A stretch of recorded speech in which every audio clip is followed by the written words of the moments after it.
In this particular segment, I want to elaborate on a point I've made already. One of the points is about the Western system being based on the rule of law and the Chinese system being based on the rule of man. In the West, when we talk about the rule of law versus rule of man, man is there used in a generic sense. So it would be the rule of a woman or the rule of power or the rule of politics. When you talk about China, you really are talking about the rule of man. It is men who have occupied the top position, the emperor's position, throughout Chinese history. There are two exceptions. One was an Empress Wu in the Tang Dynasty, who ruled briefly, less than 20 years or about 20 years. And she became widely discredited. She was hated. The literature is full of condemnations of Empress Wu and how bad she did, all by men who were in the position of being mandarins or scholar officials. The second one was a regent, the Empress Dowager, Cixi, who effectively ruled China for about 50 years. She was the favorite concubine of an emperor. He died. Her son was to be the replacement emperor, so she became the regent. When her son reached majority and should have been able to become the emperor of China, he died mysteriously. And so another child had to be found. And the Empress Dowager, who had by this time established herself as the political force, took in another one. And he didn't work out very well, and he had to be placed under house arrest so she could continue her role. He was ultimately killed as well. She could continue her role as regent. And she was a regent until the very early days of the 20th century when she died. She died having just named a new emperor, a child, Pu Yi. And he was left in the hands of other mandarins to raise. And of course, without her strength, it was just a matter of time until the Chinese imperial system collapsed. Now, these stories are both interesting, but they need to highlight what we really have here. We really have a system in which the Chinese have great faith in the importance of centralized political power. There is no room anywhere in the Chinese system for anything that resembles, say, federalism in the American system. And certainly no room for anything like a bicameral legislature where a deadlock might occur because the House of Representatives passes a bill in one form and the Senate passes a bill in another form, and they can't reach a compromise, and which means nothing happens and there is a deadlock until some side gives in or both sides compromise, which we know sometimes just doesn't happen. The Chinese would have none of that. They have no room for federalism, no room for separation of powers, no room for checks and balances, because they are committed to this notion of centralized power. As a Westerner, it would be easy for me to just criticize them and call it off the wall and of no merit at all. But the simple fact is that in an agricultural society, that has actually worked well. Remember that the political power held by the emperor is a power that's held in reciprocity. The emperor gets all the prestige of being the emperor of the country, but in return, he's responsible for all kinds of things. He's responsible for the fact that there must be granaries that are full of food, so that if there's a drought in one part of the country, people in that part of the country can be fed from the state's or the nation's granaries. If there's a flood in another part of the country, the same granaries, which have to be kept dry, will provide the food for the people in those cases. And, to make this completely absurd, the notion is that the emperor must protect against earthquakes. Well, how's the emperor going to protect against earthquakes? I mean, my goodness. Those are the forces of nature that are well beyond his control. But it's at this point that something happens for the Chinese. The Chinese do something that, for example, the Japanese never do with their emperor. They put the emperor on trial. In this sense, they hold that the emperor has to be responsible for the nation as a whole. And if something like tragic earthquakes take place, there becomes a question as to whether or not heaven, which is not a God, it's just a kind of cosmic force, whether heaven has lost faith in the emperor, or has lost faith not just in the emperor, but in an entire dynasty. And therefore that it is withdrawing what is called the mandate of heaven. The emperor gets this clear power, but if he fails, or if his dynasty fails to protect the nation in some dramatic way, the mandate of heaven can be withdrawn. And when the mandate of heaven is withdrawn, then that emperor and that dynasty will fall. Now, the mandate of heaven is a latter-day development. It's not quite clear from Confucius that he believed there was a necessity of a mandate of heaven, or that it meant a change of regime. But in Confucian thought, as it evolved, that clearly became a factor. The mandate of heaven is a factor for at least 1,000 years, so that people talk about dynasties losing the mandate of heaven and a new dynasty coming along and taking it away from them. And these are often signaled by cosmological kinds of events, utterly massive famines or utterly massive earthquakes, which are said to signal the end of a mandate of heaven. Now, what does this mean?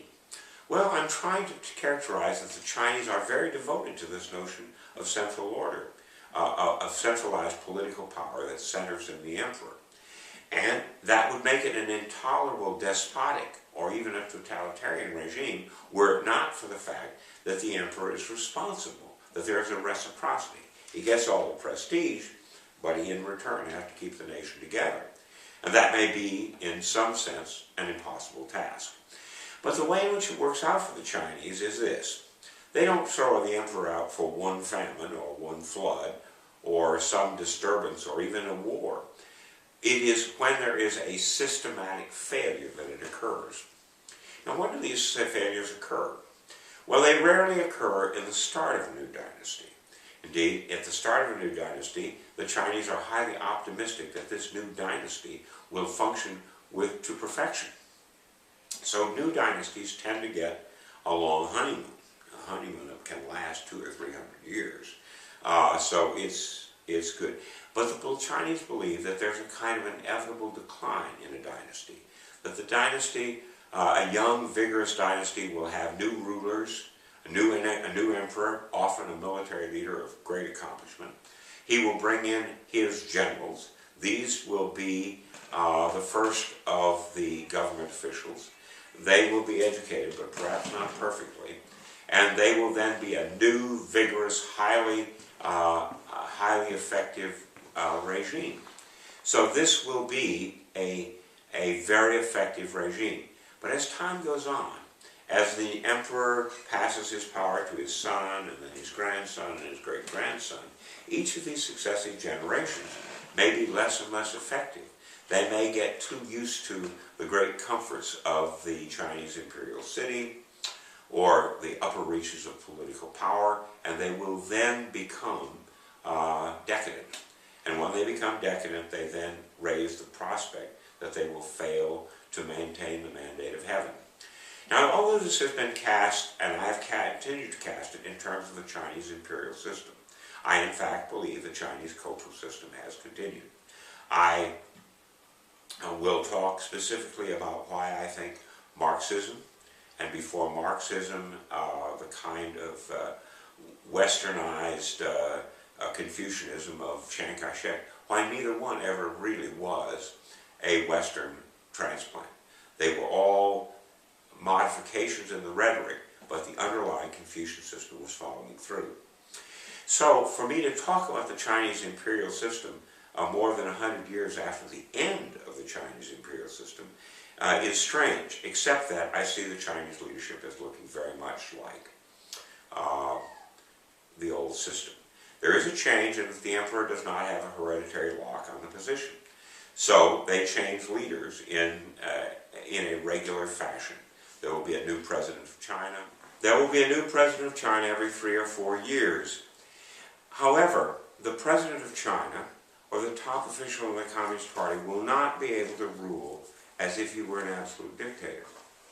Instead, he will be ruling at the peak of a bureaucracy of scholarly officials or in the contemporary notion, the technocrats who have been elevated by the Communist Party to high positions. These people will rule as a kind of oligarchic bureaucracy. In that sense, they will resemble very much the Chinese imperial system during any period when there was not an emperor who was an adult. It'll be like a regency.